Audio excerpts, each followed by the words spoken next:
Hey, what's up? What's up? What's up? We're back, guys. We're back for another video. How y'all doing? How y'all doing? We are back. We are back. Let me make sure all my stuff is set up here. Hey, guys, what's up? We're back for another video. Hi. Hey, Linda Gamble, my mod. Thanks for being here. Linda R. Thanks for being here. Shirley Terry, Erica Rogers. Hi. I see you all coming in. Thank you guys for being here. We're gonna jump right on in, honey. Who we got? Grandma 504, wilding out, not wilding out, Grandma. Okay, now take it easy now. Monique Johnson, hey, Delicia Dismilk, hey, dear. Hey, Creole girl, Janice Jones, Hope Mack, hey, Chevelle Carter, hello. C. Lewis, hey, Bernadette Clements, hey, Big Steak, what's up?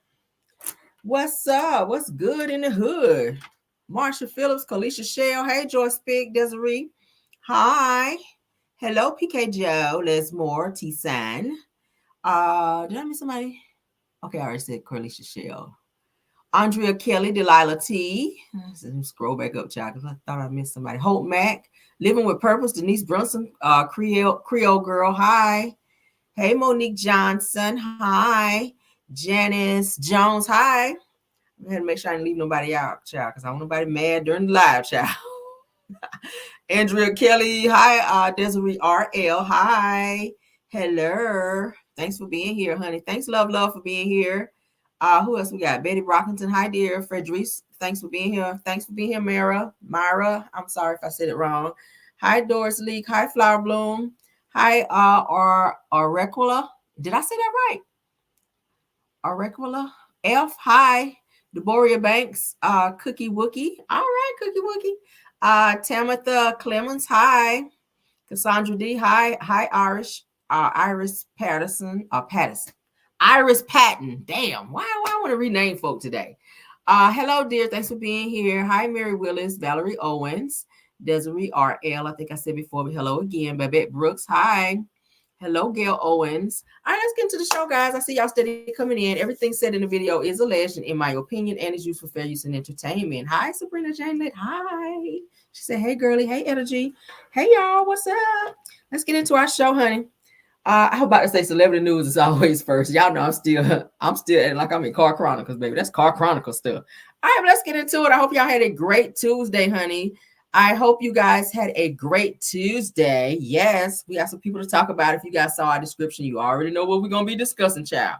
So let's go on and dive on in, girl. Okay, let's dive on in. All right, so Mr. Nathan Wade, you guys know who he is. If not, let's go ahead and put him up on our screen, honey, so y'all can see him. He speaks about his relationship with Fannie Willis, you guys. Ooh, child. Ooh, child. Ooh, child.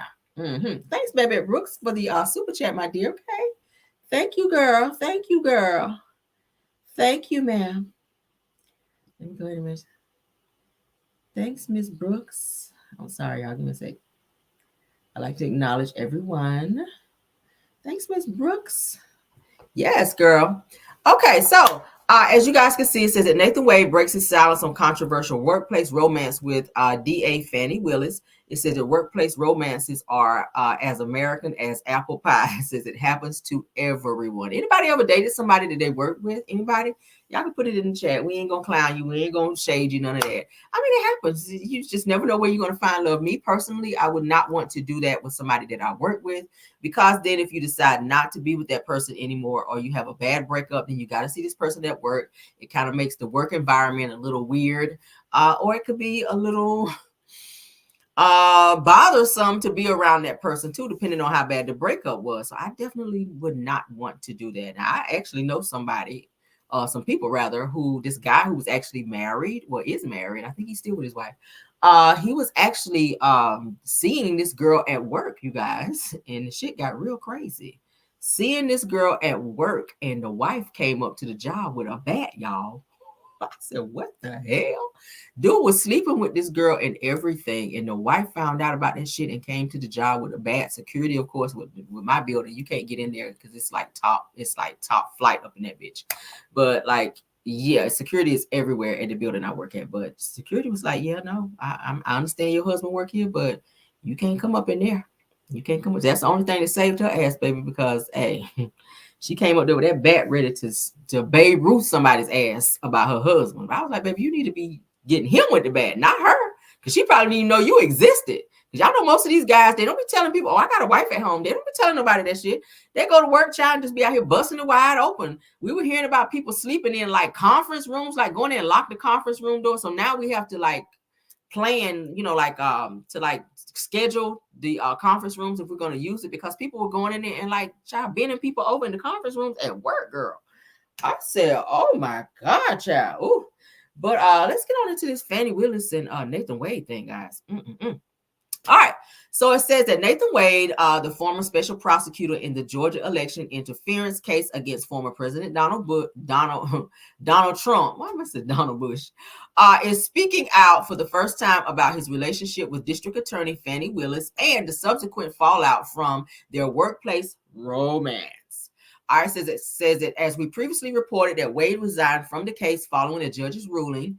Of course, we know that he expressed some regrets about the situation, but explained the importance of the case itself. All right. So it says that while speaking to ABC News, that Lindsay Davis Wade acknowledged with Lindsay Davis says that Wade acknowledged the workplace romance are not uncommon. He said that workplace romances are as American as apple pie. He also goes on to say that it happens to everyone, but it happened to be the two of us. He says that when asked if he regrets it, Wade said, I regret that private matter became a focal point in this very important prosecution. He says that this is a very important case. All right, so let's go ahead and listen to this. Workplace romances are as American as apple pie. It happens to everyone. But it happened to the two of us. Do you regret that thing? I regret that private matter became the focal point of this very important prosecution. This is a very important case. I hate that my personal life has begun to overshadow the true issues in the case. The relationship. Workplace romances are as American as apple pie. It happens to everyone. So that's what he had to say about that, guys. He was just like, yeah, shit happens. It happens. I mean, I saw a fine little dame sitting across the room over there, and I had to pull up on her and be like, hey, girl, what's up, Fanny? Let me touch that Fanny, girl. Let's see what this thing is hitting on after this, after we finish this little case up in here. Let's go, as the old people call it, the mosey wozy child. Let's go see what this is all about. So y'all know his wife, Nathan Wade's wife, child, she was feeling all nostalgic and feeling some type of way, and she wanted to bring up the fact that he won't take care of the kids. Y'all know how it be, child. When a man be trying to move on, a woman be popping up, oh, he's not taking care of the kids. Oh, he's not doing this. He's a bad father. He's this trying to make him look bad because he done moved on with Fanny out here. But hey, nevertheless, child, they doing what they need to do. They are grown. I mean, I don't know, shit. Glad that he came out and spoke about it. He did step down from that particular case and allow Fanny to step up and be the prosecutor on that. So I don't know. You love who you love. Hell, I just could not be with somebody that I work with. So it says that married man can stay where he's at. Okay, yeah, well, we don't want no married ones now. Don't get no married ones out here. Okay, you don't be no coleslaw out here now. Don't be the next coleslaw out here messing with no married man, as they call it. Not no married one. All right, so let's move on, honey. Let's move on, child. We ain't gonna stay on that long. Thank you, Nathan Wade, honey, for speaking out. Child, somebody, Uncle Keith Sweatchild is out here getting his grind on, baby. Let's go ahead and share him, honey. I said, child, them little knees are still working good out here, old Keithy. Oh, Keithy, them knees is working out here, sir. All right, Keith Sweat, honey, is out here pop, lock, and dropping out here. Child. Oh, Keithy is out here pop, locking, and dropping. All right, so we played a little bit so y'all can hear the music, y'all. Look at old Keithy, honey. Them old knees is working now. Looking like somebody drunk ass uncle. Well, no. What Keith doing? Say said, leave my hubby Keith Sweat alone. Keith, what was that, Keith? Keith out here trying to get it, y'all. Keith out here trying to, I like it going way. Yeah, real Frankie, baby. Baby. That's Keith, y'all. Keith, what was that, sir? Y'all, let me show y'all this again, baby. Keith is you better get it, Keith. You better get it. You better dig all up in it there, Keith. Oh my God. Uncle Keith. Uncle Keith. What was that, Uncle Keith? Okay. Child, say if you really want it. If you really want it, baby. Woo! All right, Keithy. We had to show y'all that, child. Uncle Keith, them knees are still working over there on Uncle Keith, child. I ain't mad at you, child. Get on down there and get on up in that thing, child. Okay. Uncle Keith out here getting it, child. Out here dropping it low and getting it. I ain't mad, Keith, baby. Do what you got to do out here. Somebody said y'all love Keith Sweat. Okay, Keith, get the party started now. Yes, honey. He said, yes, Caramel, give us that song. I was trying to do it like Keith Sweat, child. Oh, God. All right, so let's move on, child, to petty news, baby. Y'all know who we talking about, honey. Oh, 50 Cent is out here on the petty, honey. Let's get on into child. Y'all know Keith Sweat be out here getting it, baby. I ain't even mad, honey. He done dropped down low. I said, all right, his ass gonna baby get out of bed in the morning now. You know your ass getting on up there, Keith. What you pushing 60 now. You better sit it down. You know them knees be out now. You can be home smelling like being gay now. You can't get out of bed tomorrow talking about somebody done been out there dropping it too low. Y'all know how it be. Them knees get the pop. I know his knees was up there popping. Popping like popcorn up there. Them knees were popping up there, gyrating and all this shit right here. I like it going way. Yeah, on that shit. All right, Keith. We still love you, Keith. We still love you, Uncle Keith. All right, we gotta call you Uncle Keith now. With your little S curl in your head with the extra gel on the edges. We saw you out here, Keith. Do what you gotta do out here. All right, but moving on, child. Thanks for being here, Belle Wilson, Linda Gamble. It's Tyra here. Tyra's here. Thank you guys, my moms, for being here. Y'all do such a great job. Don't you agree? All right, so 50 Cent, honey, is out here suing his baby mama, Daphne Joy, honey, for defamation after she accused him of R-wording her, honey, and he is seeking $1 million in damages. Now, he said, listen, I know you got the money because you've been getting over there. You over there getting that money from Diddy, from them FOs, girl. Y'all know they said she was one of Diddy FO recipients out here, girl, where she be getting the money for getting dug out over there in them FOs. So, yeah, she came out after this was put out there that she was dealing with Diddy whenever that whole case got dropped. It was said and alleged, honey, that she was a SEX worker for Diddy. Okay. And 50 Cent, and he said, oh, you my little sex worker out here? Like, what? And she said, yeah, and you are wording me. Like, I was like, hold up now, that's your baby daddy. But let's get on into it, honey. It says that 50 Cent has filed a defamation lawsuit against his baby mama, Daphne Joy, honey, after she accused the rapper of R-wording her in the past. Now, it says that according to legal documents obtained, shout out to TMZ, that 50 Cent claims that Daphne defamed his character by allegedly spewing lies about him and their relationship. Now, it says on Instagram that Daphne accused 50 of allegedly bullying her because he said that he wanted to get full custody of their son, Sire, since Daphne's alleged involvement with Diddy. And y'all already know what that is. Now, it says, if you recall that Daphne was listed in Lil Rod's lawsuit, as I just said, against Diddy, as an alleged SEX worker. It says when the news broke of this, that 50 filed a petition to get custody of their son, which prompted Daphne to speak out on social media. It goes on to say that 50 says that her comments have affected him both with business and trying to gain custody of the child. It goes on to say that in the documents that 50 says that he tried to serve Daphne a letter demanding that she take back the accusations and delete the post. But Daphne reportedly refused and demanded money along with a promise that 50 would stop the custody case. Said that he obviously refused and called her out for alleged extortion. Now, 50 is seeking $1 million in damages, a court order to take down her post and refrain from any other defamatory comments, okay? Child. Yeah, 50 called her my little SEX worker, child. When he saw it, he said, you my little SEX worker, child. I said, But let's get on into it. This is her, child, with the fake cry. I said, child, why do people go on camera and hit live and then start crying? Like, I hate that. Like, Destiny did that. Oh, I'm feeling unappreciated. I'm feeling. I was like, if you don't get the hell off live, girl, why is you on here doing all this crying and got the words coming up here while she talking, girl, just to make sympathy from the people be a little bit more deep for her. I said, girl, why is you on live crying? Like, it's not giving, baby. It's not. Like, go cry and then come on live, okay? All this right here, that's for attention. You are attention seeking right now, okay? Wow. Lord, look at this. I cannot stand to see people doing that. Destiny did a mess too.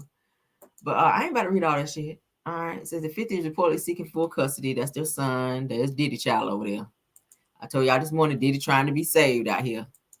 He trying to be saved now since these damn charges dropped. But that's her child, and 50 is trying to sue her for $1 million. So, girl, he's just taking your child support back. That's all he's doing.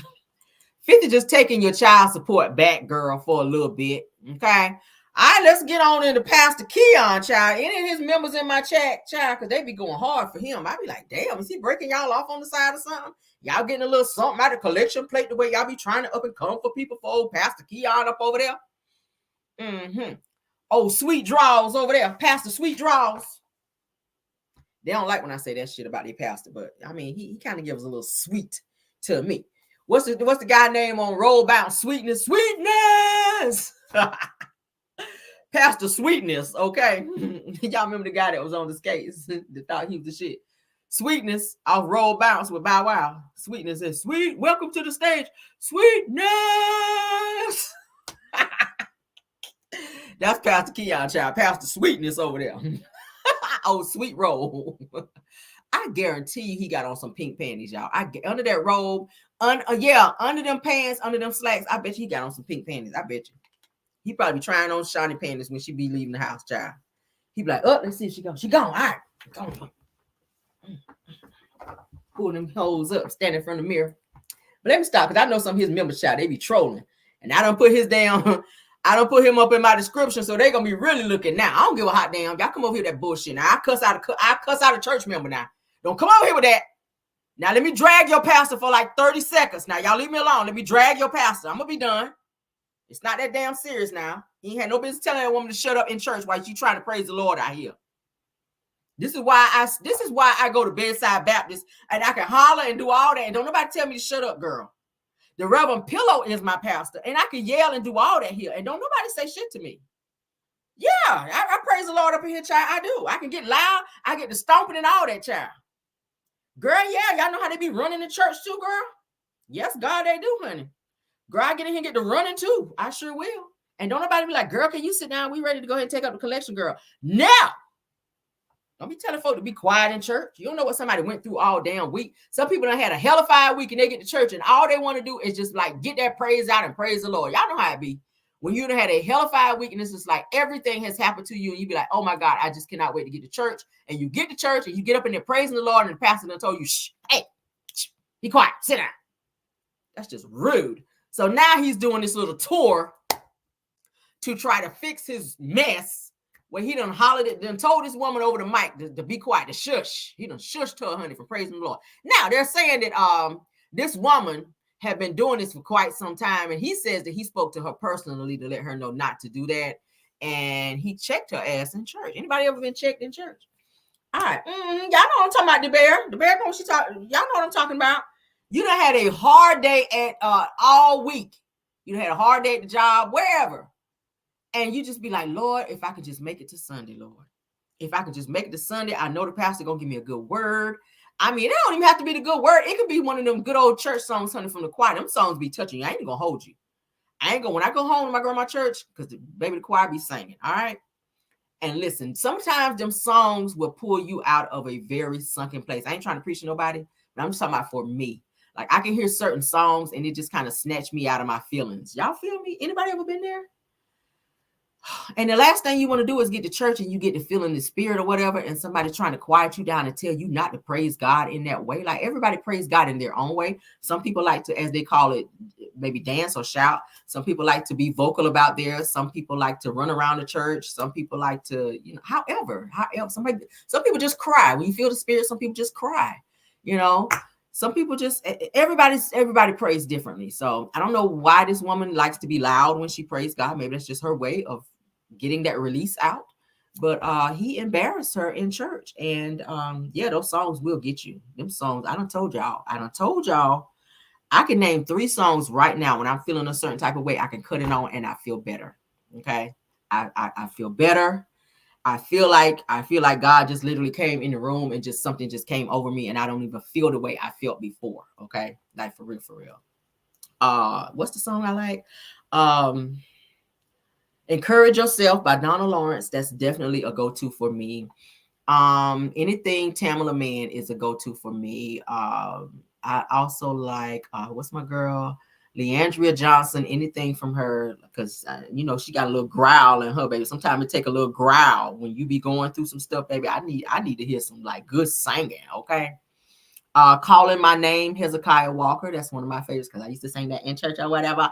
That used to be my song when I used to sing that. That was my solo, and I would tear it up too. But that's still one of my go-tos. I love that song still to this day. The words of that song it still resonates with me. But it's a lot of songs, y'all. It's a lot of songs that I listen to when I'm going through it. But let's go ahead and get into this to this particular topic right here. Y'all say, yes, Lord. Y'all know Total Praise is another one. Yes, I see y'all put them in there. Total Praise, anything CC Winans, the Winans. I like the old whining stuff. I like the old whining stuff. That's my stuff, y'all. I love that. The Millions didn't make it, but I was one of the ones who did that throwback, them throwback. And I know all their songs. Okay, the Clark Sisters, that's my stuff. I've seen the Clark Sisters in person. They came to my church back home. And baby, I was so mesmerized just sitting on, and I had a front row seat too. I made sure I got there early. Y'all, I was so mesmerized at just hearing these women, because you see them on TV. I got all their stuff out, all the albums I got. I've studied like Karen. I would rewind her stuff and like try to do her runs. And baby, to sit up and see them actually sing in person and sound the same way on the album was just like amazing. I'm talking about Karen Clark like tore the house down. Twinkie, she couldn't hardly walk real good because something I think was going on with her feet or whatever. Baby, when they put her on that organ, baby, she made that organ talk. You hear me? She had that organ talking, and when she let out that tune, when she let out that note, I said, Lord, somebody please come pick me off the floor, because I can't even sit up here no more, Lord. I can't even sit up here no more. It's that kind of singing. I like that type of singing. But because that's how I grew up. That's how I grew. Just about everybody in my family sing and or play instruments. I already told y'all that. So when I get around music, it's just like it's something else for me. But let's get into this, guys. We can talk about this all damn day.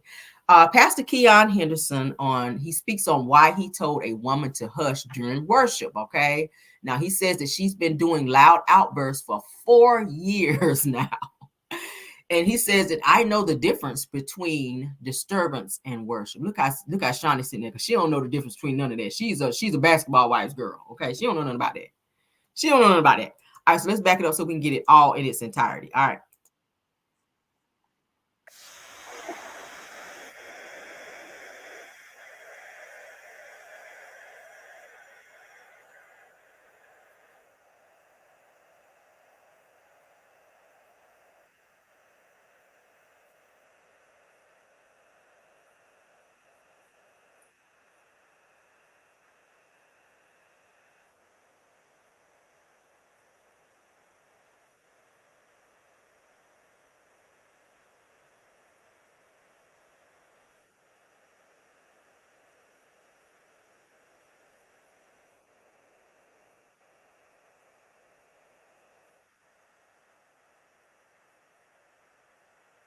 Oh, I'm sorry.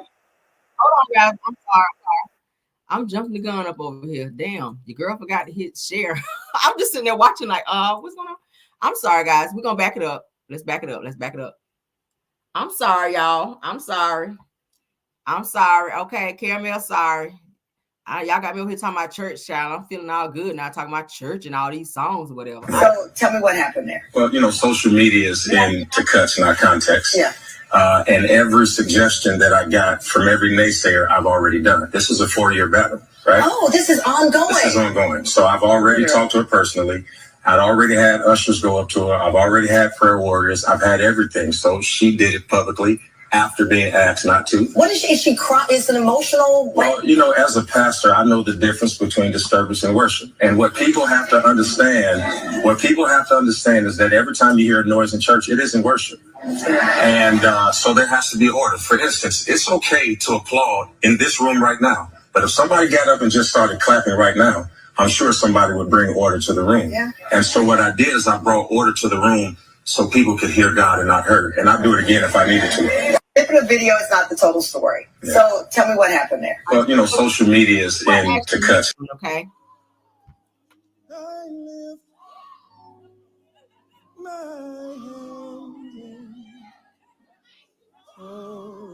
Y'all hear it in the background with her screaming?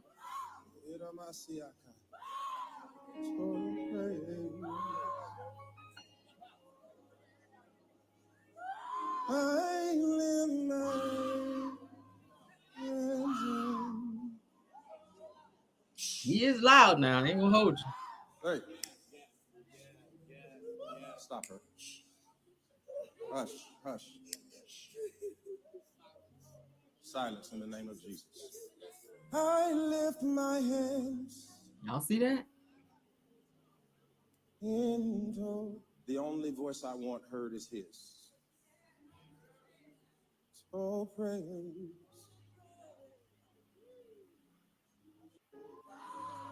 We'll watch it one more time. Y'all see that? He stopped her, y'all. He went up, snapped on her too.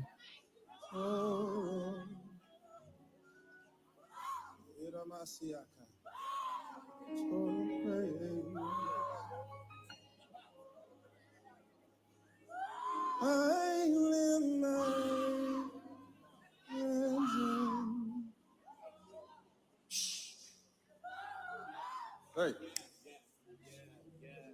Stop her. Hush, hush. Silence in the name of Jesus. I lift my hands. I say it's the finger snap. Heard is his. So praise.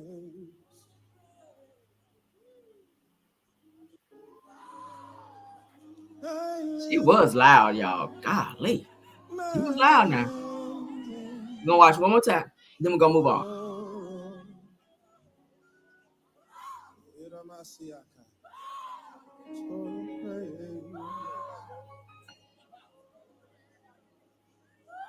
I lift my hands.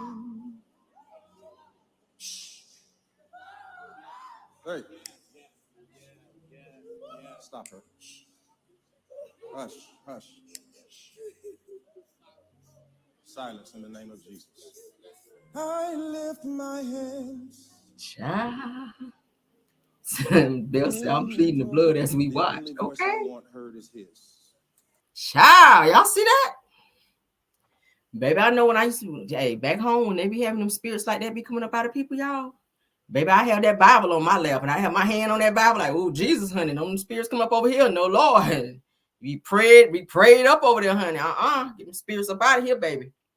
Get them spirits out of here. What y'all think about that? Do you guys agree with how he addressed her in this manner? I know a lot of people were saying that they wish that he would have walked up to her and maybe like did like an embrace and maybe put his mouth up to her ear and kind of coached her into like being quiet and not yelling.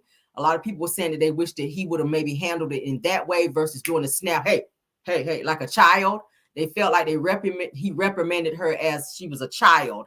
And they felt like that was a little too abrasive for that moment. But she stopped. I mean, she actually opened her eyes. If you guys saw it, she actually opened her eyes and looked at him and she stopped it. She stopped screaming. I said, wow. So So do you guys agree? Should he have done it the way that he did it, or do you agree that maybe he should have walked up to her and maybe put his arm around her and kind of leaned up to her and say, hey, can you please stop the yelling? Like, we've talked about this before. I would like for you to please stop this yelling, or we may have to escort you out, or something like that. You know, I feel like it should have been a personal situation between him and her, but to make an example out of her in front of all those people in front of the cameras, because you know, with those services are recorded. Okay. I saw somebody too saying that he said he didn't want to hear anybody's voice but the Lord's, but then he was singing. Who says sing in the chat? Somebody said that in the chat. I mean, ooh, child. Somebody said not somewhat disruptive. Somebody said that was demonic. Okay. Ooh, child. Child. Let's stop sharing now. Let's see what y'all say. I'm gonna look at the comments right quick. Scroll up and look at these comments before we move on.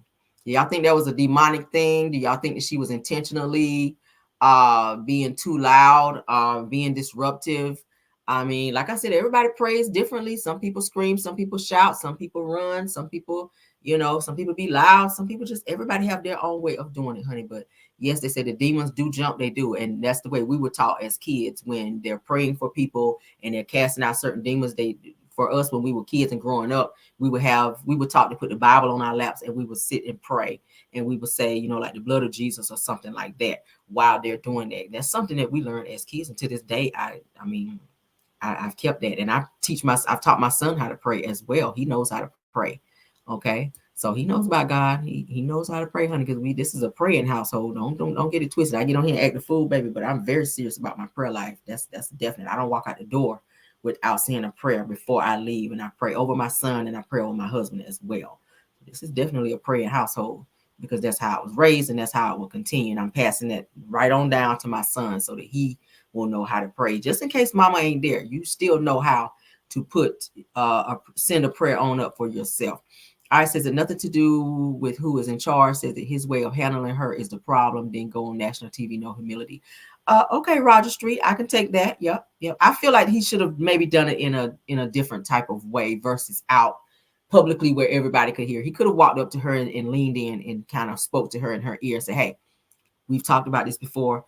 All that screaming and hollering, like, let's stop it. I've asked you not to do this before. This is too much. Like, let's please bring it down. Okay, bring it down. He could have told her that in her ear. I don't feel like that snapping part. That's what you do to a dog or to a child when they're acting up.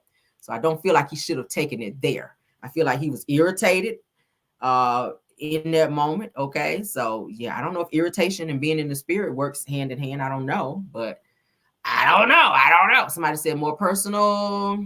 Somebody said, yes, I agree. It's a demonic spirit. He told her several times past 4 years. Somebody said what he said was he corrected her privately, so she deserved his correction. Okay.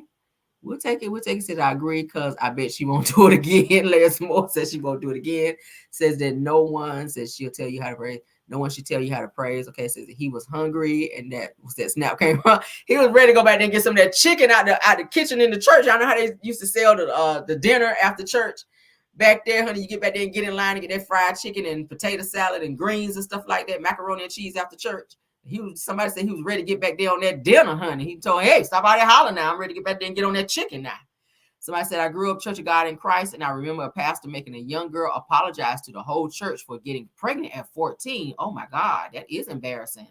I grew up Church of God in Christ, too, but I've never seen that or experienced that, okay? Yeah. So since he's spoken to her privately before, 4 years later, still doing it, I'm okay with what he did. Said that was not of God. Okay. I feel you. Somebody said, yes, that was demonic. Said that he wasn't address her. He was addressing that unclean spirit. Okay. I can feel that. I slay. Let's see. Carla Johnson says that yes, because she would still be doing that mess. Okay. Mm-hmm. Says my tears just be rolling. Okay, Flower Bloom. Yes, she's a cry. Some people just cry when they feel the spirit. Some people just cry.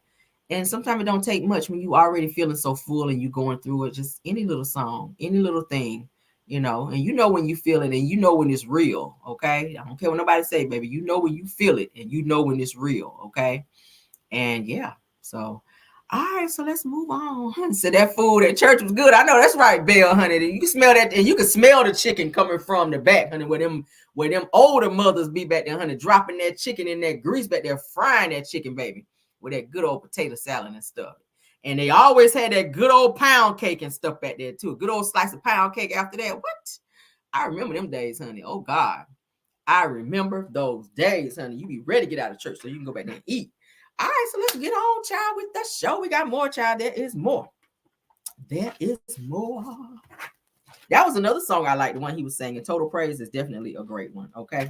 Total Praise is a definite great praise song, okay? All right, honey, so let's move on. Let's move on. All right, so let's make sure we got that. We got that one. All right, so let's get into some Carlos and Dr. Heavenly news. I know y'all probably don't care about them, but of course they are talking about Love Marriage Huntsville. Carlos is throwing his shade. Heavenly is throwing hers. Let's get into it, child. Let's get into it, child.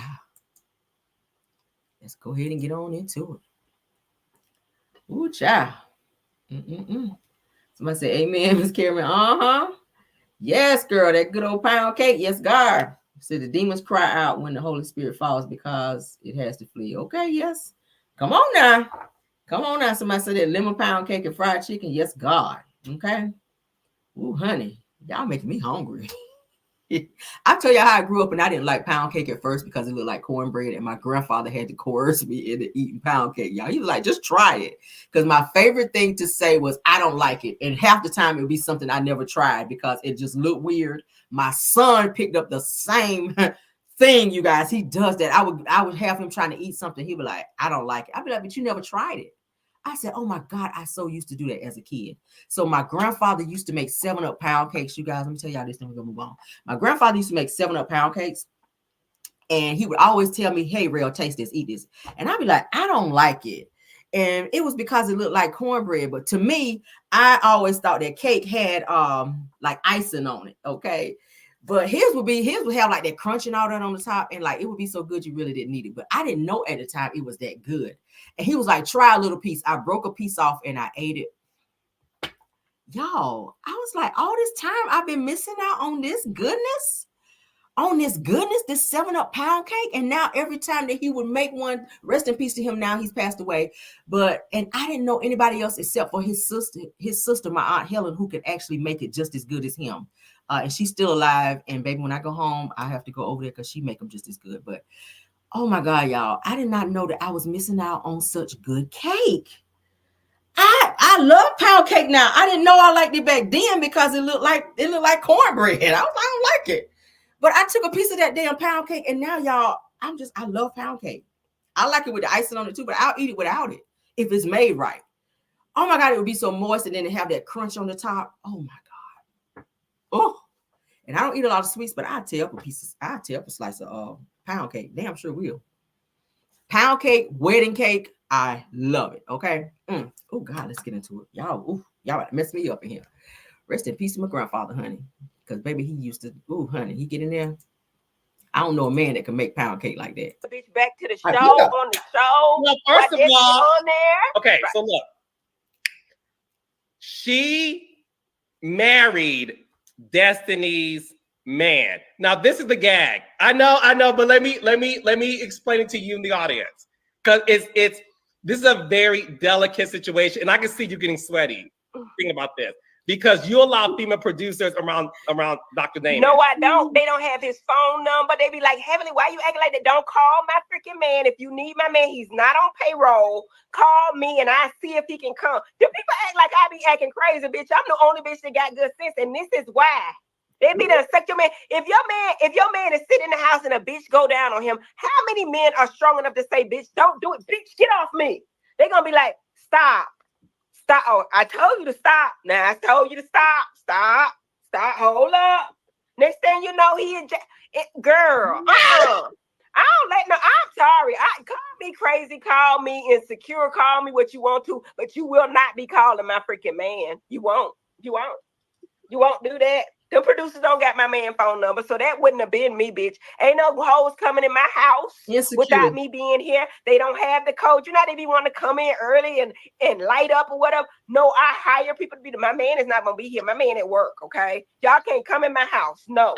You bring Carlos. You bringing the bitch back to the show on the show. Well, first of all, on there. Okay, right. So look, she married Destiny's man. Now this is the gag. I know, but let me explain it to you in the audience, because this is a very delicate situation, and I can see you getting sweaty thinking about this, because you allow female producers around Dr. Damon. No, I don't. They don't have his phone number. They be like, Heavenly, why you acting like that? Don't call my freaking man. If you need my man, he's not on payroll. Call me and I see if he can come. Do people act like I be acting crazy, bitch? I'm the only bitch that got good sense, and this is why.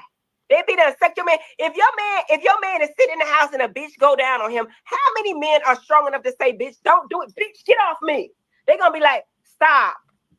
Oh, I told you to stop. Now I told you to stop. Stop. Hold up. Next thing you know, girl. I don't let no. I'm sorry.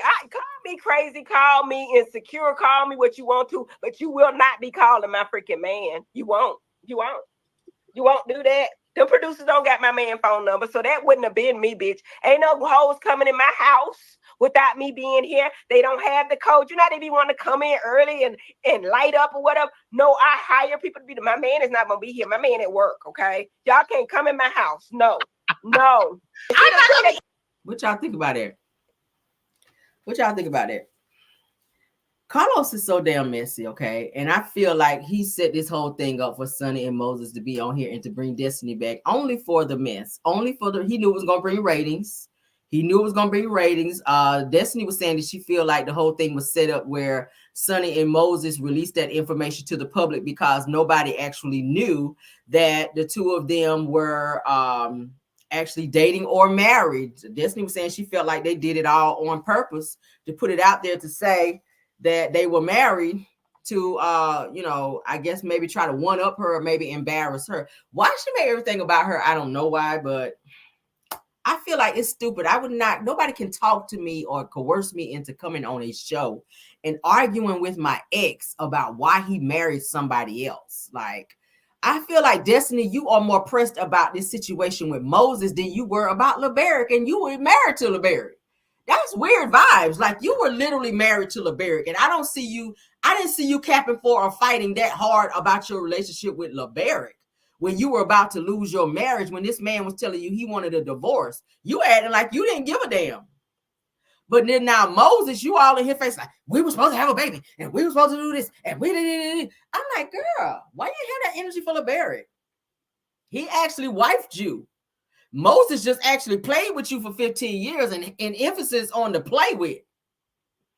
Girl, he was knocking the dust off that walk, and your ass was flying in and out of St. Louis going to see him, and he was not thinking about making no damn commitment to you because you were easy. You came off as easy as somebody that he could just do whatever he wanted to do with. He knew he could get the draws whenever he wanted to with no commitment. And when you allow a man to play with you like that, that's exactly what they're going to do. He like, I ain't in a hurry to make no commitment. And he didn't see the value in you. He didn't see anything that you had going on in terms of, anything that he could build with. Most men just got some sense about them.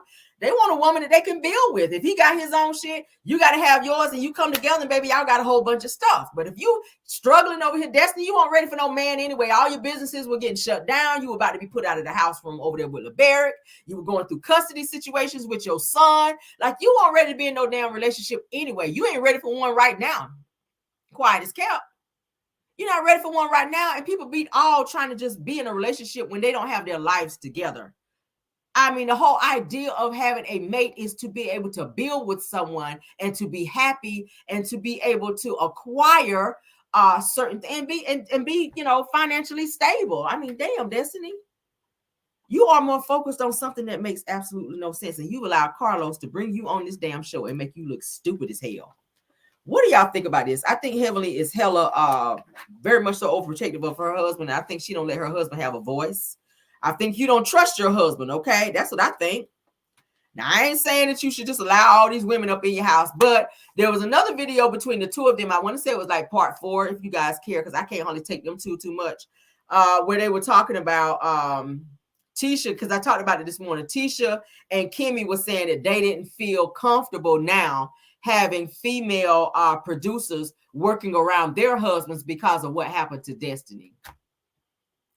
I was like, are you freaking kidding me? Like, all this time y'all been working with female producers. Y'all work around Sunny, and y'all didn't have a problem with Sunny. And from what I'm hearing, you guys actually called Sunny, Tisha too, and congratulated her on her wedding to Moses. So now all of a sudden y'all on TV, maybe it's for a fucking storyline, but from what I'm hearing, y'all congratulated Sunny and Moses. And now y'all sitting up on TV and acting like it's the worst thing that ever happened to y'all, that this girl went out here and got married to this boy.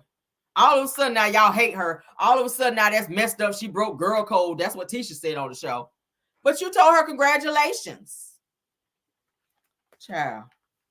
It's some fake bullshit if you ask me. It's fake. It says Carlos is desperate for ratings. He absolutely is desperate for ratings. He is. Said that they need to stop. Said that nobody wants them Scots. Don't nobody want them. I absolutely agree. Okay. Said it is a 15-year-old stale spoiled bowl of coleslaw. ADR. Yes, honey. Says that they're fake, and that's why. Says that they all did, including Destiny. Right. Because Destiny had already said that she and Moses were broken up a whole 5 months before him and Sunny actually got together. So Destiny was acting like she didn't care, but then when Carlos called her and said, hey, do you want to be back on the show? All of a sudden now you hate Sunny and Moses again, and now all of a sudden you want to make this your storyline and feel relevant again. That's all it is. You want to feel relevant. You want to feel relevant. So next episode is where Sunny is gonna let her ass know, look, I won't never no side chick, bitch. I was the wife. Boom. All right.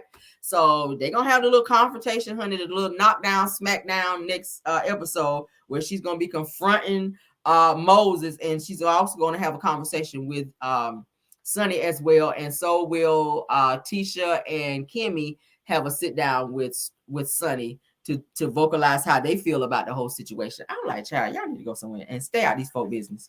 I mean, what are you hoping to get out of this? They're married now. What do y'all want them to do? Run out here and go get divorced to make everybody happy? They're married now. What can be done about this situation? Talking about it ain't gonna change shit. They are married. That pretty much sealed the deal. They are married. What are you hoping to accomplish from this? Destiny, start with you. What are you hoping to accomplish? It's stupid if you ask me. It's just stupid. But okay. Whatever. All right, so let's move on. I ain't got no more for them, child. All right, so I found this little clip. Did I want to get into... Yeah, I'm going to save that one for last. All right, so let's get into Russell Simmons, what he had to say, the backlash of Diddy, okay? Y'all know he's still hiding out over in Bali because he has a lot of sexual assault cases against him as well. Russell Simmons, okay? He will not step foot back in the U.S. because he knows his ass will be going straight to motherfucking jail if he does, because he has violated several women, honey, out here. And the popos is waiting to snatch his ass up. So he know he better never ever step foot back on American soil, because it's gonna be your ass, sir. You're gonna be doing all that damn yoga in prison behind bars, all right? And I hope you be sitting down every time, because they're gonna be trying to get your ass up in there. But moving on, child, you're gonna be getting swallowed up while you doing yoga. But let's get into what he had to say. Russell Simmons shares his thoughts on Diddy's backlash, okay? Because y'all are the same, y'all act the same, but whatever. Nasty meme sent to me by people whose lives were enhanced and built by Sean Combs. It's like, seems a bit hypocritical, since the only reason you have a life is you worked for him, or he gave you a job or lifted you up somehow. Watching our brothers fall is hurtful. Having everybody get together and laugh at our brothers fall, or supporting the tearing down of our brothers, it's tough. Who's doing that? They may think it's, entertaining.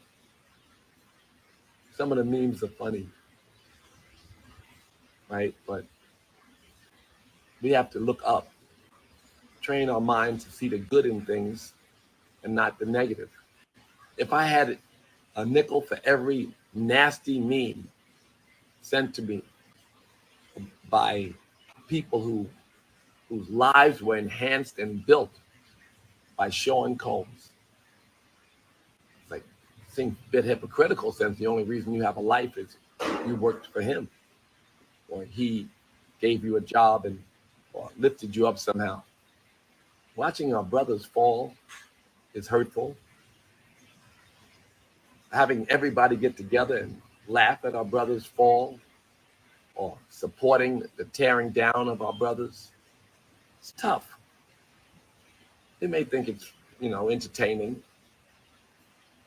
Some of the memes are funny, right? We have. Won't you come to America and say all of that, okay? You hiding out over there in Bali with your legs crossed up like your ass is looking crazy out here. Won't you come on to America and then talk about it, and then we'll think about caring about what you got to say, Russell. Don't nobody give a damn about what you got to say. It's about 6 to 8 women that you violated allegedly, that you know your ass is facing charges with, but you hiding out over there to avoid taking responsibility of the shit that you've done to people, where you have been forcefully, where it said that you forcefully threw a woman down on a bed and forced yourself on her as well. And she went and filed charges on your ass, and you hopped a flight to Bali and ain't been seen in America since. But you talking about tearing down another black man. It's not about tearing down a black man. It's called accountability. But when you're a narcissist like you, sir, when you are a full-fledged narcissist like you, who does not like to take accountability, because you're running from the law, that means you're not taking accountability. So please spare us with the whole tearing down another black man. They're tearing down themselves. When you're out here making women do FOs, when you are out here inappropriately touching people, when you're out here making people do things that they do not want to do, and then you're using force behind that, when you're out here doing things that Diddy has been said to have done, putting hands on women, like we can go down the list of things. You aggressive too, Russell. The woman said you slammed her on a bed and forced yourself on her. So please spare us this bullshit about pulling black men down. Nigga, bye. It's some great black men out there, but you ain't one of them.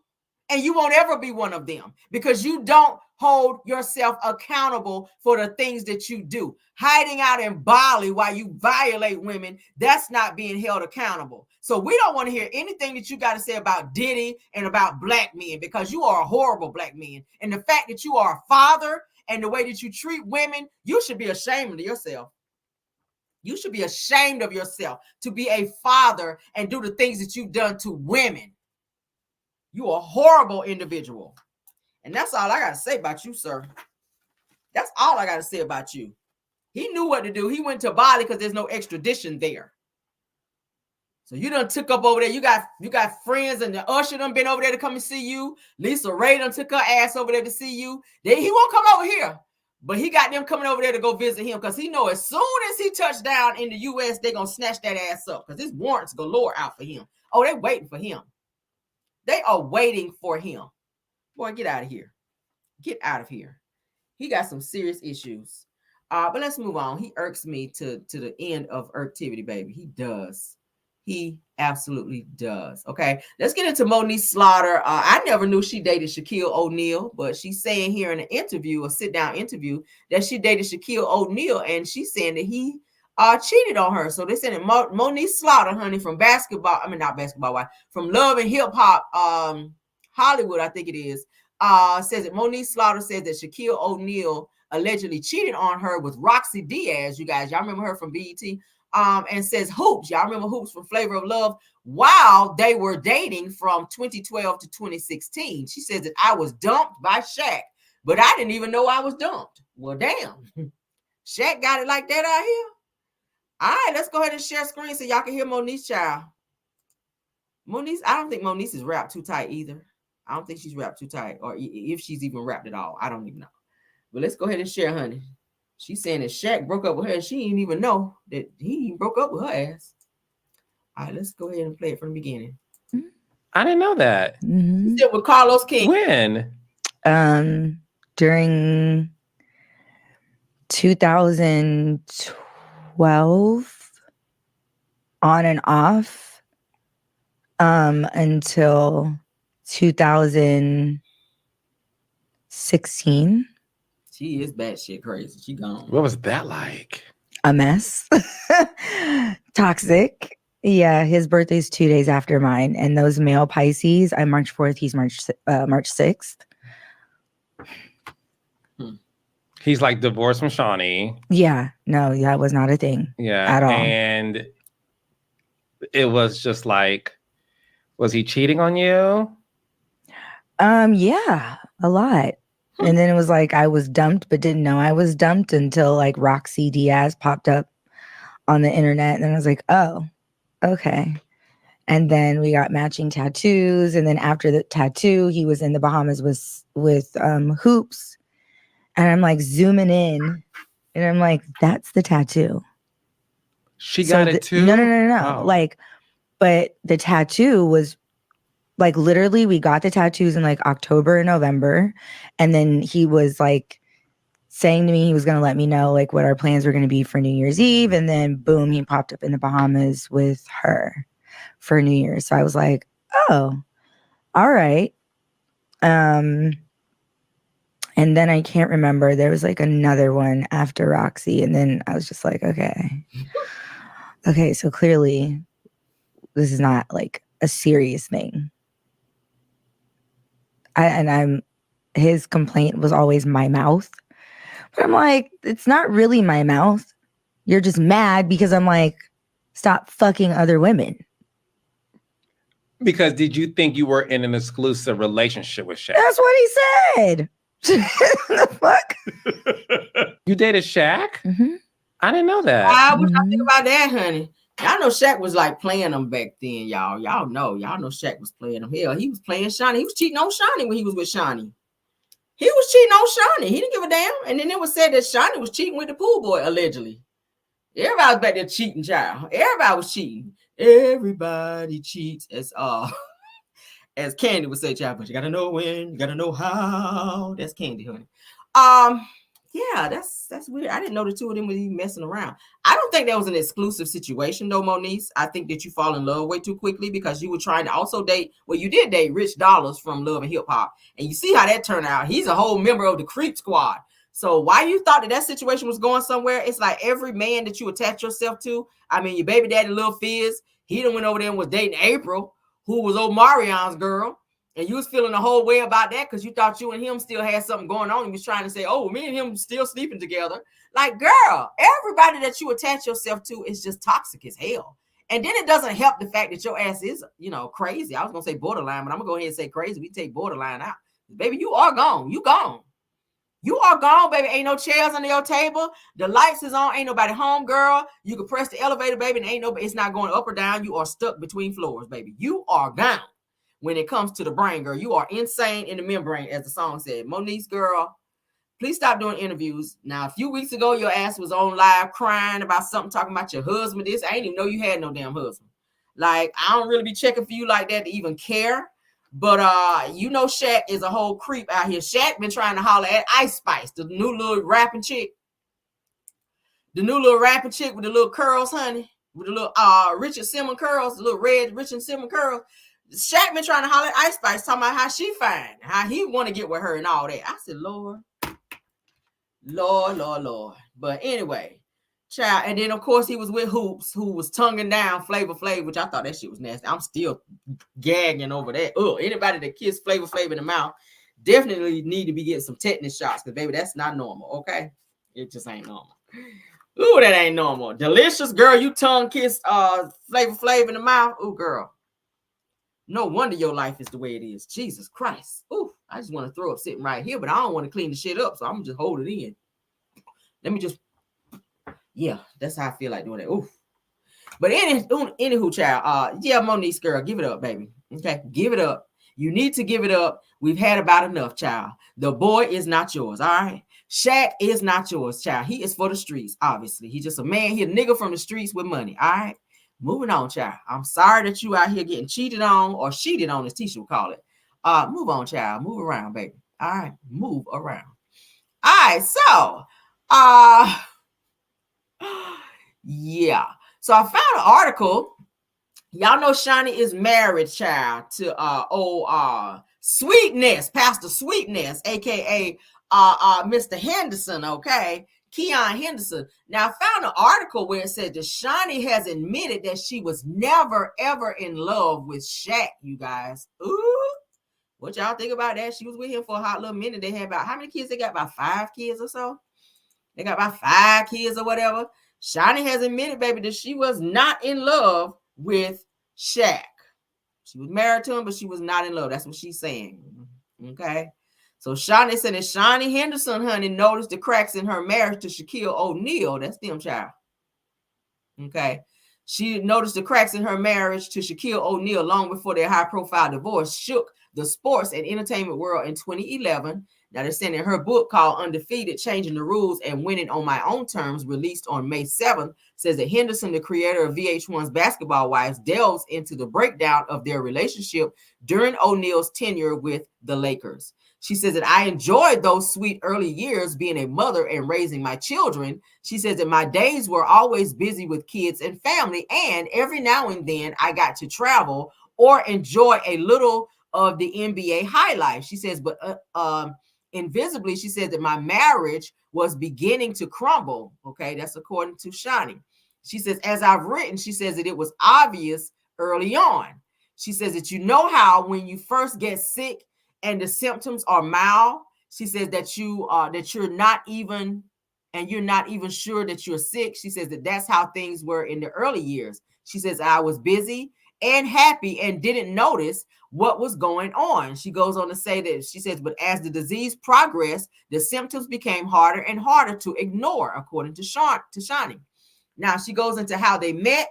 She says that it was not hard to fall for his charm, according to Shani. She said that after their first meeting in 1999, when she was working in the marketing department at 20th Century Fox, she says that I staffed the premiere of Star Wars Episode 1, The Phantom Menace, for Fox. She says that I was checking in special guests and Shaquille wasn't even on the guest list, but he was such a big deal in LA that nobody cared when he showed up unannounced, she wrote. She also goes on to say that my bosses let him in the theater, but he ended up spending most of the movie in the lobby trying to talk to me. Okay, so he was on his bullshit back then. She says that after a few dates that Henderson and O'Neal were an item, and they were on to become one of the most famous NBA couples. Now, she says that cheating 101 in Miami. She says that despite the glamorous exterior, the Henderson and O'Neal's relationship faced turbulence, with Henderson recalling hearing rumors about O'Neal's behavior when they relocated to Miami in 2004. She said it takes Shaquille's habit of going missing. She says that our chef did all the grocery shopping. She says that his managers paid all the bills. She says that I took care of the kids. So where was he going in the morning, during the day, and at night? So he would be out just cheating. He would get up in the morning to go cheat. He would go at night because they had people to handle certain things that needed to be handled. So she's saying, where the hell was he going? Because we had people handling stuff. She says that no one works out that often. That's what she's saying. She said that when we moved to Miami, she said, I even heard a rumor that he had a condo in Miami Beach. She said, I started to get suspicious, but he always had an answer and I could never prove anything. She says, eventually I was forced to admit that my family life wasn't as blissful or perfect as I wanted it to be, or wanted to believe. Okay. She goes on to say that although Henderson and O'Neal shared a life of luxury with mansions and lavish Christmases, she says that Henderson admitted that she may have been in love with the idea of their love life together rather than O'Neal himself. Woo. That's why she put that money away, girl, because she was seeing that life was going downhill. She said, looking back, I don't know what I was really in love with. She said, looking back, I don't know that I was ever really in love with the man, but I was in love with the idea of being married to a man I had my family with, according to Shani. She says that I was in love with the idea of building life together. She says, I truly did enjoy spending time with him. She says, NBA road trips gave me a chance to be with my husband and experience the NBA life for a little while. It goes on to say that Henderson explained in the book's introduction that O'Neal tried to be the best husband and father that he could to their children while navigating fame and receiving a lot of attention from women, honey.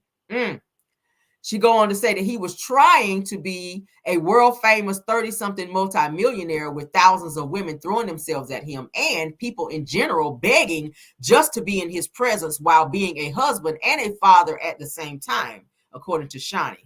Says that how could anyone possibly know how to do that? She go on to say that Henderson made it clear that O'Neal never tried to hide her, but he would blow kisses to her from the court at NBA games and was proud of their life together. Okay. Says that while O'Neal took responsibility for their downfall of their marriage and wished his wife the best in her new marriage, says that Henderson emphasized that she isn't placing blame. She says that they divorced in 2011, allowing Henderson to find independence and create basketball wives. It says that today Henderson and O'Neal maintain a peaceful coexistence, with Henderson emphasizing that she doesn't wish to tarnish their relationship. Goes on to say that neither of us took the time to invest in our future by seeking marriage counseling, which looking back, we probably should have. Okay. So are you feeling like you guys maybe should have done that, or you guys maybe could have made it had you guys done? I don't know why they didn't do that, or maybe she just didn't feel like at the time that he was into doing that because he was so out there cheating and doing what he wanted to do. Says that their divorce was finalized in 2011. Okay. It says that it led to Henderson finding her own financial independence and creating basketball wives in 2010. Says that the reality show follows the daily lives of dynamics between wives, ex-wives, and girlfriends of professional basketball players. She says that after almost a year of planning, she said that I have left my husband of nearly 7 years, Shaquille O'Neal, along with the life my children and I came to know. She says that I told my divorce attorneys that I didn't want to fight with Shaquille. She goes on to say that I just wanted him to take care of his kids, okay, according to Shani. She says that I didn't care about anything else. She says that I had also told them that I didn't want a cent of Shaquille's money, and I meant it. That's according to her, but you took it, though. She said she told her attorney she didn't want none of his money, but she took millions, you guys, of money. And that money, because I read it somewhere else, the money that she took from him, she put in like offshore accounts to where he wouldn't even know. Money that he didn't even miss. And this was money that she was allegedly taking over time. And she put them in like offshore accounts to where Shaq didn't even miss it and didn't even know about it. And when he did catch it, it was ordered that she did not have to return that money. Did y'all know that? Damn. All right, so she says that I also told them that I didn't want a cent of Shaquille's money, and I meant it. She said that I wanted to be free to have the life that I wanted on my terms, even while raising 5 kids under 11. She says that I turned my back on mansions, luxury cars, private jets, and a lifetime of wealth and privilege, okay? Says that Henderson explained that she and O'Neal now have reached a place of peaceful coexistence, and she doesn't want to ruin him with her book. It goes on to say that she is a powerhouse. Do we care about that? Do we care about that? She found her soulmate. Yeah, we don't care about that. We don't care about that. We don't care about that. We don't care about that. Says, but it does.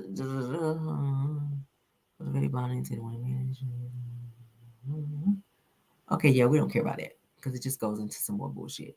But that's pretty much what was going down between she and Shaq. I don't like the way she kind of breezed over that. I told the attorneys that I ain't want no money from him because, bitch, you was taking money for years and putting them in them offshore accounts. So she was super straight when she left Shaq. So how they put it in this article here is really not how it turned out, because that's what really made her be okay the way that she was okay once she left him, because of all that money that she had taken out and put in those accounts over there to where Shaq didn't even know it. And then by the time his financial people found that all that money was taken, it was ordered that she did not have to return that shit. So, I mean, hey, she's straight. And now she done moved on and married Pastor Henderson, honey. And then y'all know a few months ago, we found out that Shani was said and alleged to have messed with some rapper dude to where he put her on blast, saying that that Shani told him that before she got married that she wanted to have one good night of sex with him, and said that he also bought her a Rolex, and all this other shit came out, y'all. I was like, damn. So she was saying, hey, before I get married, I want to have one night of wild sex or something with you. And the guy said they slept together, and he said that it happened more than once. And he also says that that she was a freaky girl. She was a very freaky girl. Don't tell her no, mama. She's one of them. And said that he bought her a Rolex, and said that they had like a little rendezvous, a little situationship going on. So I don't know how her current husband feel about that She was over there letting somebody else make her feel good while she was planning to get married to him, child. Maybe they were not going to be having any sex before the marriage because he is a pastor. I don't know how that went down. But who child said that she got her back cracked, honey, about some little thug type dude. And you can see that interview, honey, on the Breakfast Club. If y'all go on the Breakfast Club, you guys can see that interview there. All right. But shout out to let's see the website that I found this on. ChrissyDenise.com. Okay, if you guys want to read this in its entirety, go on over to ChrissyDenise.com. She has a lot of great topics. Okay, so that's what happened, honey, with old Shani and how she and Shaq met. And she openly admitted that she was really not in love with him. She was more so in love with the lifestyle that he provided. All right, so let's get into Marsau Scott, honey. Let's get on into Marsau Scott. I have a clip that I want to play with him where he's bigging up Tisha like he just loved her so damn much, when we all know that that's cap and bullshit. Okay, now a girl petitions Marsau in the in his live. Y'all remember he went live to talk about how he hated the millimeters. Yeah, let's go ahead and share. Shout out to my girl Shar, because she is allowing me to use a piece of her video. Okay, shout out again to my girl Shar's Reality for giving me permission to use it. Okay, all right, so let's make it bigger. All right, so we're going to go ahead and play it. So a girl, let's go ahead and explain to you guys what you're going to be watching or listening to, rather. So a girl petitions Marsau in his live, okay, to say that she wanted to be with him, and she hopped in the comments and said that she could take Marsau from Tisha, and that she wishes that he wasn't married because she didn't want to hurt Tisha. So she was kind of throwing herself at him in the comments, and he noticed it. He tried to put her on blast, I think, because Tisha was watching the video and or knew about the video of him talking about he hate the millimeters. I think Tisha might have been watching this live, because he hopped on there and was doing the whole, oh, you don't amount to Tisha. You don't amount to Tisha. You could never hold a candle to Tisha and all that. I was like, boy, shut your ass up. Because the way that you be on IG and in the comments, flirting with women, and now that we're hearing you be in the DMs, petitioning women to be having threesomes, like, stop your bullshit. Stop it. If Tisha was not on there looking at that particular live, if other people were not on there looking at that live, you would not have been bigging up Tisha like that. Because we ain't never seen you capping for her like that. Talking about we done been together. I ain't gonna mess up my marriage, my 18-year marriage over some random like that. Boy, shut up. Shut up. Let's go ahead and play this bullshit with him. How you look in the camera and just lie the way you do, Marsau? Here we go. Shout out again to Shar's Reality.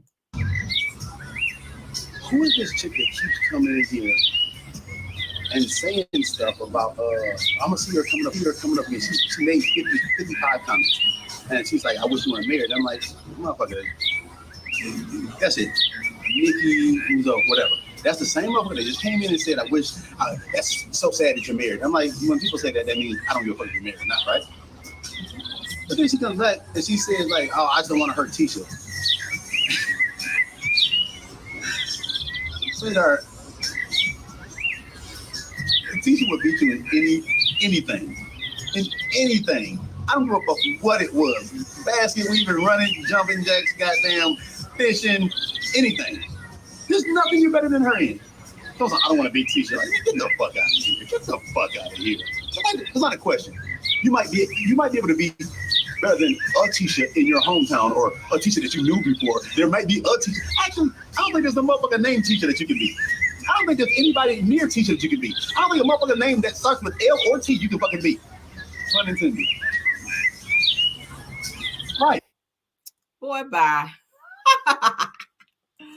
Boy, bye. Boy, bye. Y'all hear that? He bigging Tisha up like she just that. Like she just that girl. Like, I think I want to watch that. Let me watch it one more time. Let me watch it one more time. Let me watch it one more time. Here go all my videos I be saving. We're going to watch this one more time. Because I said, I know this nigga did not. I know he did not. Going all out while staking. So much of that is my style. I hate these stupid ads. These new menu items at Panera are perfect 10s. They're also each under $10. You can't beat Tisha anymore. Hey, y'all, what's up? All right, shout out to Shar. Shout out to Shar. Thank you for letting me use the video, Shar. All right, so let's get to the point where I need it, because we're not going to listen to all of it, but shout out to her. So he is bigging up Tisha, child, because he know Tisha watching. All right. Who is this chick that keeps coming in here and saying stuff about mesmerized. coming up here. She made 55 comments, and she's like, "I wish you weren't married." I'm like, "Motherfucker, that's it." Nikki, Uzo, whatever. That's the same motherfucker that just came in and said, "I wish."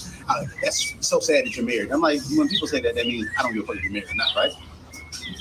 But then she comes back and she says like, "Oh, I just don't want to hurt Tisha." Sweetheart, Tisha would beat you in anything. I don't give a fuck what it was. Basket weaving, running, jumping jacks, goddamn, fishing, anything. There's nothing you're better than her in. I don't want to beat Tisha. Like, get the fuck out of here. Get the fuck out of here. It's not a question.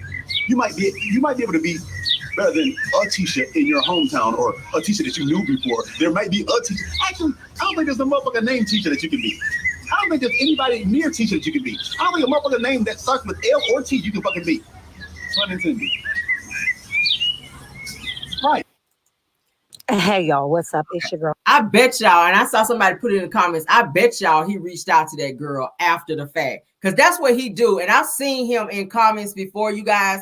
Marsau will go and argue with women in the comments. And then when he kind of break them down, then they go to the DMs and he have those little inappropriate conversations. I'm going to say allegedly. Because I've seen him in comments before going back and forth with women. And that's his favorite thing to do. That's his way of getting in their head to see if he could kind of take the conversation somewhere else. And then that's when he go in the DMs and be on that bullshit. Because we done heard that he be soliciting threesomes in the DMs. We done heard a woman come out and say on Original Straight No Chasers video that she met him on IG and that they exchanged conversations in the DMs. And immediately he asked her to meet him at a hotel in Birmingham for a threesome and that he had the other person for the threesome. Now, he never knew this girl nowhere, but y'all know how Marsau, they say he be doing. He hop on there and be talking shit in the comments to the women, and then he be doing that shit. So the same shit you doing right there, and Tisha, she ain't smart enough to catch it because she probably was sitting there looking at the live like, that's right. Fight for me. That's my babe. Because y'all know she can't say babe. That's my babe. My babe is fighting for me. No, girl, he's not. He's trying to get in this girl's head. Now, he said she done sent me about 50 comments. How you know? You sat down with counting them? Every time she was popping up in your live, you sitting there reading them comments. Why you didn't block her? Why you didn't block her if you so in love with your wife? Why you letting her send you 50 comments like that and you started responding? You supposed to be talking about something else in your life, but you took time out of your day to call this woman out and acknowledge her on your live. And you probably done sat there and recognized her name. And you're going to go look her up later and be all up in the DMs soliciting her to come and meet you. That's how you be, Marsau. You ain't fooling nobody. You ain't fooling nobody. We know that's what your ass is going to be out here doing. We know that. We know that because that's what your ass do. Talking about some ain't nobody. You can't beat Tisha in anything. Obviously, the women that you mess with can beat Tisha in anything because you out here running around on her. Obviously, she's not giving you what you need at home because she feels the need to, because you feel the need to be out in them streets when your ass should be at home. I'm just saying. It's giving that you still on the bullshit and you knew Tisha was watching that live and you didn't want her home crying and all upset because you was showing attention to somebody in your little live, sending you 50 messages saying that, she don't want to hurt Tisha and she don't want to break up a happy home and all that. Look how he looking. Look at his face. Look how he looking at the comments where this girl started commenting him. It's probably somebody he done messed with before. To be honest with you, knowing him. It's probably somebody he done fooled with before or gonna fool with. I guarantee you he gonna hit her up later. All right, so let's go ahead and share this last topic, honey, and then we're gonna get on out of here because it's what, 8:41? Yeah, let's get on out of here because I gotta get my show ready for tomorrow as well. All right. All right, so last topic, honey, we're gonna talk about this funky Dineva, honey, where he done apologized to the Millimeters. He apologized to Melody Cherie for calling her a bitch and a hoe. He also I gotta give it to him. Because I had stopped fooling with Funky Dineva for a bit, but when I saw he went on here and he was talking about Love and Marriage Huntsville, I said, hold up, because you said that you weren't going to be fooling with and or reviewing Love and Marriage Huntsville no more because you felt like you were this huge blogger now and that you're not doing reality TV reviews anymore. That was what you said. Okay, but he did drag the hell out of Marlene and Martell. I got to give him that. Now he drugged their asses for filth. I got to give him that. But I don't feel like this apology for the millimeters as well as for Melody Cherie and her family, because he did say that as well. I don't feel like that was an authentic apology. Let me tell you why. Because you ride for the Scots the way you do. And you, matter of fact, he's going to be down there at Black. He's going to be down there at Black for some type of an event that he's holding there. And he already announced that since they kicked you off the show, Wanda, I'm going to let Wanda get her shine and be my co-host at my event over there at Black. So you are a rider for the Scots who you know do not like Melody and who do not like the millimeters. And we already know when you get down there, you're going to be talking mad shit about Melody. Once again, the same person you sat on video and acknowledged that you interviewed her. Okay. Melody took time out of her day to let you interview her. And then you get on there and call this woman a whole bitch and a hoe. Why would you call her that? But now you have a change of heart because you're reviewing the show again and you issue her an apology. And then say, "Oh, I want to interview her. I might need to interview her again." No, you don't get to use people like that, sir. You don't get to use people like that. So let's go ahead and pull this up. All right. Let's go ahead and make it big. I guess shout out to him, honey. Shout out to Funky Dineva, because that's what we heard, honey. This podcast event with Melody. And Tisha says she's not going because she doesn't want to be around those mellometers. Or whatever. I completely understand, and I said this at the top of the video. I was like, you know, the way people have got emotionally connected to this show and the way they go in like they know these people for real, it really is sickening and can get on your nerve. And Tisha, I completely, you know, understand what it is that you were experiencing from social media, because I experienced it too, and it's part of the reason why I walked away. Now, I'm gonna take a moment here because a lot of y'all, and I'm one of those people where I never have my own head too far up my ass, wherein that I can't sit back and reflect. And there was a video that I did. I can't remember what was the catalyst for me to doing the video, but the word on the curb is that I went in on Mel. Indeed. So much so that her brother made a video and folks was going in and making videos, and y'all said I went in on Mel hard. Here's the funny thing. Getting this education, getting my master's, put me at a level that, of course, more respect in the community. But in doing the video, whichever one, because I really don't even have remembered at this point. In doing the video, when going into it, I can be very honest with y'all and say my intention was not like, I'm here to get her. I was just venting from my perspective and on how I felt. If I remember what some of the chatter was around that time, a lot of people were saying, you know, oh my God, Dineva, you went in so hard. You didn't have to call that lady all types of bitches and hoes and so on and so forth. And not that it makes it right, but I want y'all to understand that in Miami, that's how we talk. Okay. But aside from that, I'm still going to apologize. I'm still going to apologize to Mel. I'm going to apologize to Mel's family. I'm going to apologize to the mellow meters. I'm going to apologize to anybody who was offended by my commentary, who felt like I went in extra hard.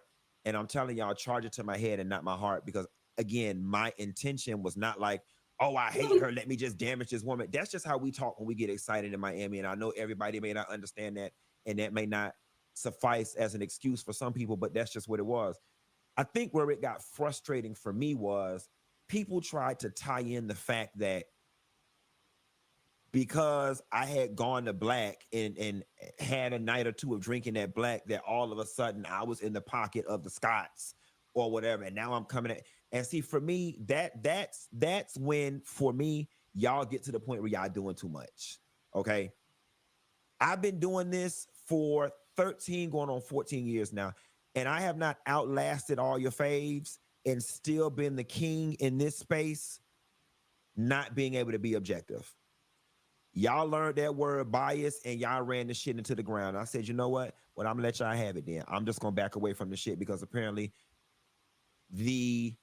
what is the word? The perception of impropriety is all it takes to compromise something, right? And I was like, okay, Q, you've been compromised because people feel like, even though it's not true, that you've gotten so close to the Scots that your opinion in this space is not valid. And that's another reason why I walked away from it. But a bitch is back, all right? Let me put this out here for the world to know. Not that it even matters, because my circle and my life don't overlap with Melody and hers don't overlap with mine. But let me just put it out there. Melody, I do not have no problem with you. Marcus, I didn't even see what you said in your video. Is water under the bridge at this point. I don't have a problem with you. We're frat brothers, whatever. I'm pretty sure at some point in the near future, we're probably going to run into each other. And I don't want it to be no awkward bullshit. Now, I'm here to let you know I'm from Miami and I can fight. Now, it could be a Kiki, it could be a Kiki, or we could tussle. However y'all want to do it, I'm down with it. But I'm here to let you know I ain't got no problems with it. And I ain't never lost no fight. And if I do lose one, it's gonna be one hell of a fight, Rich. And and I'm gonna tell y'all one thing about me. If I feel like I'm losing the fight, I'm just gonna scratch the shit out of a bitch face. So when them pictures hit the blogs, bitch, the picture evidence gonna say something contrary to what happened. Now, I ain't trying to fight nobody. But anyway, I ain't got no problem with that damn lady. And I interviewed Mel one time. I want to get her back on the line and do a follow-up interview since so many years have gone by. I got to get Destiny on the line because it's a whole lot going on down in Huntsville. I will say this. I thought that the Carlos King podcast, when Melody started talking about being sexually unfulfilled by Martell, I thought it was a little tasteless. And here is why. She knows that that is going to send Martell over the roof, through the roof. She knows it. And it's like, this is some of the shit that I was pointing out in some of my earlier videos about Mel. And granted, there's an argument that could be made that she got the right to do whatever the fuck she want to do, considering all the things that he's put her through. But in knowing that that man is crazy as hell, and knowing that he gonna bang the hell out of your door and push the hell out of your doorbell, and knowing that he gonna run to the blogs as soon as he can and try to spray you, why poke at that man? And I know it's unfair that he get to poke at you and you got to be quiet, but I'm telling you, lady, pick peace. Y'all already know that Martell has got the most fragile masculine ego of any man in reality TV. His ego is so doggone fragile. It is so fragile. And for you to pick at his sex game, we already know a lot of men tie their worth to their dick. I just found it. I felt like in bringing it up and embarrassing him in that way that you were inviting whatever came your way as by means of a response from Martell, because you know he's not going to handle that shit well. And you did it to embarrass him. And Carlos King has helped you foster that doggone environment to further embarrass that man. You know, Carlos addressed Martell doing a post talking about the scene. Okay, so we're done. I just wanted you guys to hear what he had to say about Melody.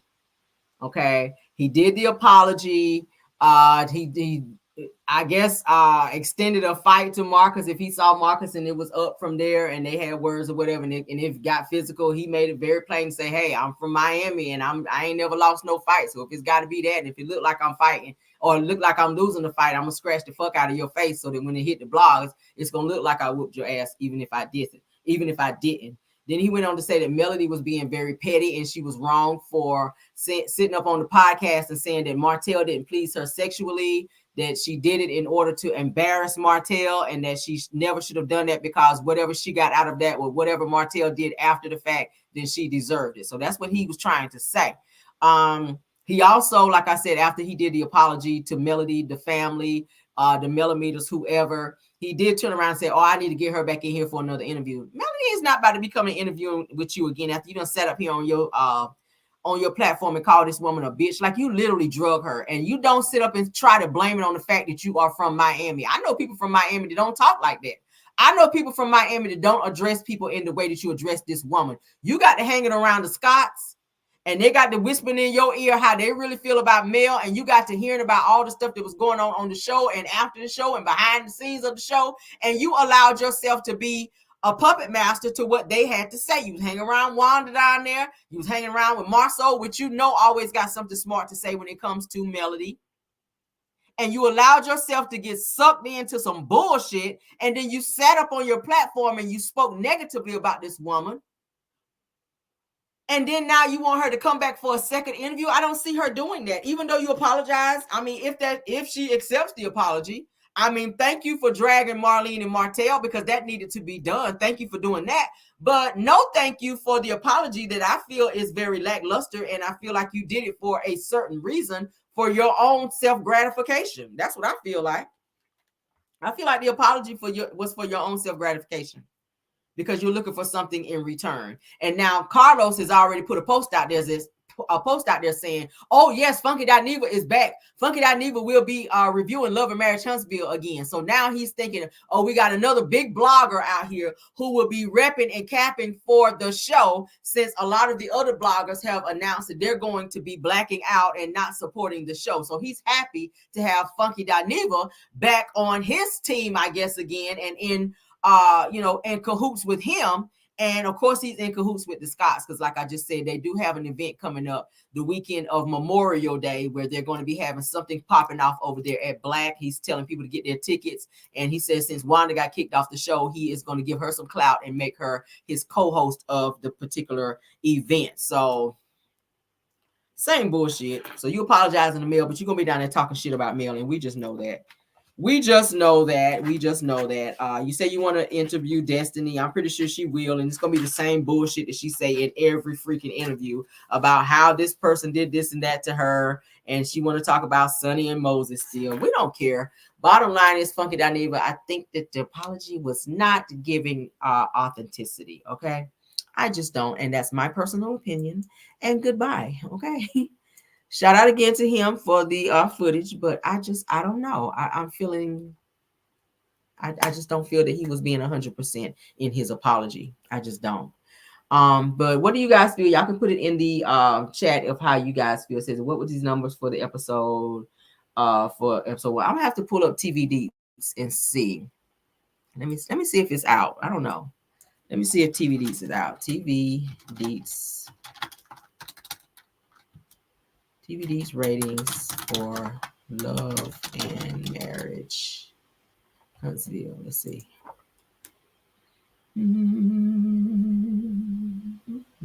That's season 5. Hold on, I need season 8. Season 8, episode 1.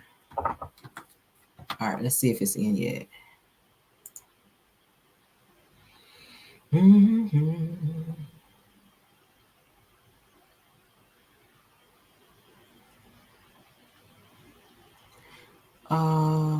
That's season 1, season 8.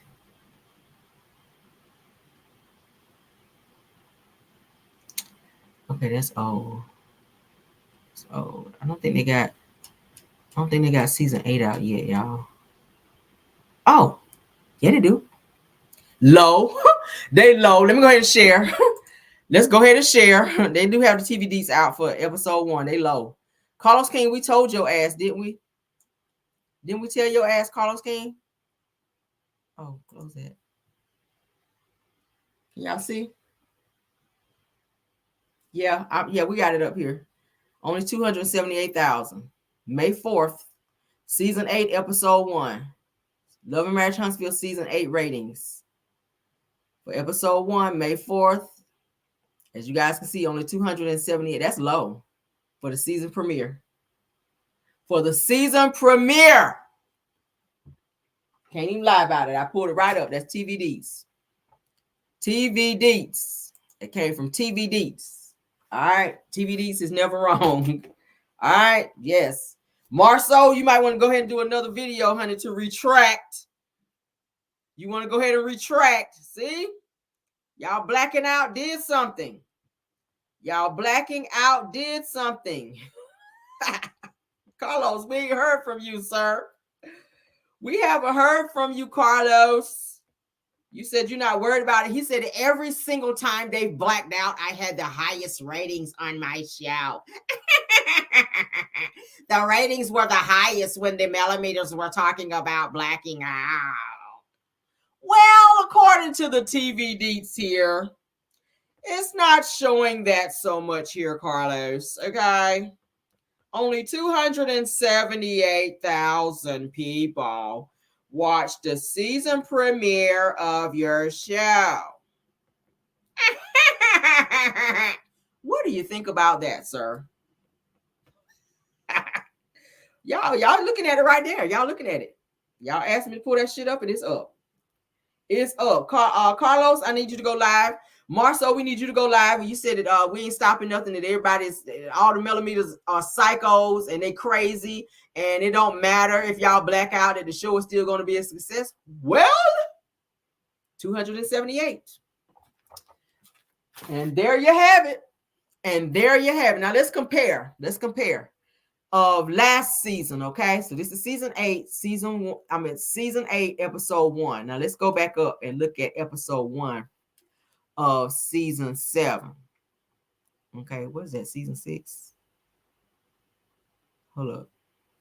Well, shit, we'll just look at season 6. I don't give a damn. Why is it jumping like that? That's 5, 6. Why are we not seeing 8? Where's season 8? It jumped right from 6 to 8. Well, shit, we'll just look at episode 1 for season 6. 288. See? They had only 288,000 for the season premiere of season 6 ratings, according to TV deets. Okay, that's for season 6. Okay, let me scroll up and see for season 5. What was it? Oh, look. So for season 5, episode 1 gave them 495,000. Carlos. See? They had okay ratings for season 5. Season 5 brought in some pretty good ratings. That's the reunions. Y'all know the reunions gonna always show really good ratings. All right, let's go up a little bit more. I just want to see for the season premiere, season 1. See that they had a very high one for season 4, which I know season 4 was pretty good. There was a lot of stuff going on in season 4. They had okay ratings there in the 5s. They got in the 5s. I doubt they'll get in the 5s this season. I doubt they will get in the 5s, and I'll put some money on that. But as you guys can see, you can see the people are getting tired of the show. That's season 5. You guys see they're in the 495 to 500 range, 500,000 range. And as it gets further into the season 6, look, it's in the 200s and the 300s. I don't see not 1 5. Y'all see that? That means that they are tired of this fucking show. There's a 444,000. It says the season high. That's their season high. All the way on episode, what is that, 20? Season low, look at there, 279. It dropped. Even the reunion, look at that, part 1 of the reunion was only 364,000. That's not good for a reunion. That should be higher for a reunion, because y'all know if people that don't watch the season gonna watch the reunion just to see what's gonna happen at the reunion, because most reunions be better than the fucking season. But as you guys can see, the numbers have declined year after year, season after season. Okay, and I don't think that season 8 is going to be any better. Okay, yeah, y'all came in, honey. Y'all damn sure didn't come in hot. I tell you that shit. Look at that 278,000. That's all you got. But that's what it is. What y'all think? They said that's when Martell started going crazy. So the viewers were in the 200. Yeah, y'all see that? Says it. What's the normal? Well, the normal, as I was showing you guys, the normal views. Let me go all the way back up to where the season where they was just really into it.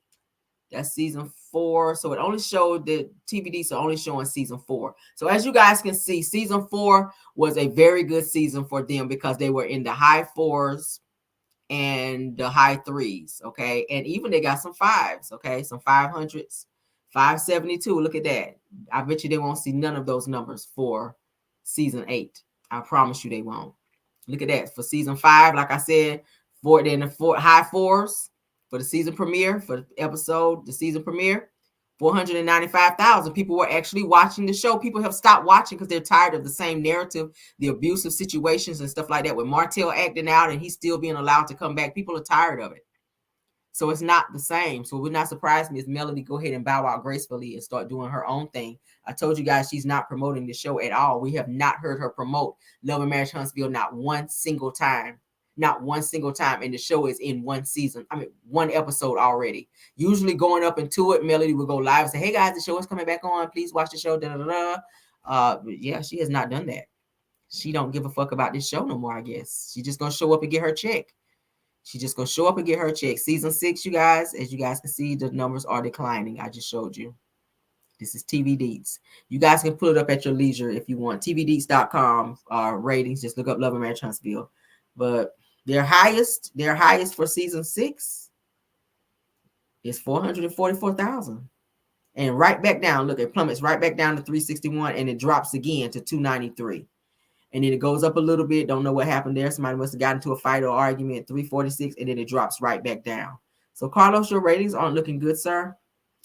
And I know OWN Network is not happy about these numbers, okay? They're not happy about these numbers. And if he's not careful, it's going to be the same bullshit that happened with Bold and Bougie, to where they're going to go ahead and yank this damn show from the damn network, and he's going to be right back where his ass started, which that might be a good rude awakening for him, because Carlos, baby, you've been doing the most and absolutely not enough, all right? Bringing Martell back probably was the worst thing you could have ever done, because, yeah, he shouldn't be on the show. I think you should know that. But that's season 8 ratings, okay? That's season 8 ratings. Let's get on out of here, guys. So they says that there was I think what they did was, y'all see how they have these two, season 6. I think they may have merged, because y'all remember it was like a continuance. Do y'all remember that? It was like a continuance. I want to say that maybe this may be where season 7 maybe picked up. The season 6A average, y'all see all these episodes here?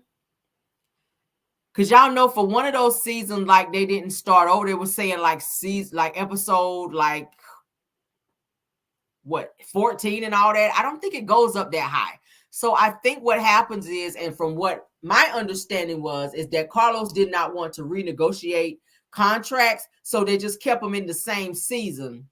Okay. And just extended it in terms of going back and saying, okay, we're going to go into another season, because with a new season becomes new contracts and negotiations. So to avoid having to do that and maybe pay people money, or people asking for more money, just extend the season and say, okay, this is still season whatever, just episode whatever. So we're going to just make it a long season. Really it's season 7, but we're going to say it's season 6 still, episode 26. That's unheard of. That's unheard. Look, 33 episodes. So I think he conjoined this actual season 6. He conjoined it, because look, there's no do you guys see up here anywhere else a reunion except all the way down here on episode 33? Do y'all see how that happened? Yep, that happened over there on Love and Marriage DC. Same shit. They did the same thing over there. So as you guys can see, they waited and did the reunion at episode 33. Okay. If you guys, I'm scrolling up now. You guys do not see where there's supposed to be like a split right here, season 6A average. There should have been a reunion somewhere in here, and that did not happen. They continued it from episode 15 to episode 16, and so on and so forth, all the way down to 33. So they combined season 6 and season 7 to, I guess, avoid new contract negotiations. Okay. Yeah. Because every time they have a new season, they have to negotiate whether there's more money. Kind of like Housewives. With them bringing the new Housewives in, with Portia coming back, she was able to demand more money with her contract. And that's usually how it is. That's usually how it is. So, yeah, as you guys can see, Reunion 1 finale, that's the finale, episode 31. Reunion part 1, 32 is episode 32. Episode 33 was part 2 of the reunion of the last season. Okay, so boom, and I think this one only got 402,000 because they had Stormy's mama on there arguing back and forth with Mel. Mel was arguing back and forth with Stormy's mama, so that's the only reason why part 1 and part 2 had high ratings, because of that. Because Betty was on there acting a fool, and Mel was clapping back at her ass and letting her know. So that's the only reason that was high. But as you guys can see, that's the TV Deets. That's the TV Deets ratings for season 8, episode 1 of the new season. Okay, but that's it, and that's all, guys. All right, let's stop sharing. You guys can pull it up at your leisure, and you can go through and look at those numbers if you'd like. Okay, I appreciate you all for being here, all 500 of you guys. Thank you so much, Belle Wilson. Thank you so much, Tyra. Thank you so much, Linda Gamble. all of you guys for modding for me tonight. Thank you all my caramelians for spending your evening with me. I will see you guys in the morning for Car Chronicles.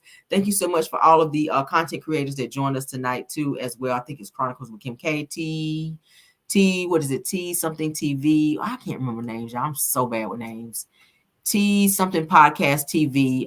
You guys know exactly what I'm talking about. Shout out to you and any other content creators that joined us today that I may have missed. Okay, I love you all down. You guys rest well, be blessed, and I will see you guys in the morning. All right, let's get y'all favorite music going, honey, so y'all can get on out of here. All right, bye.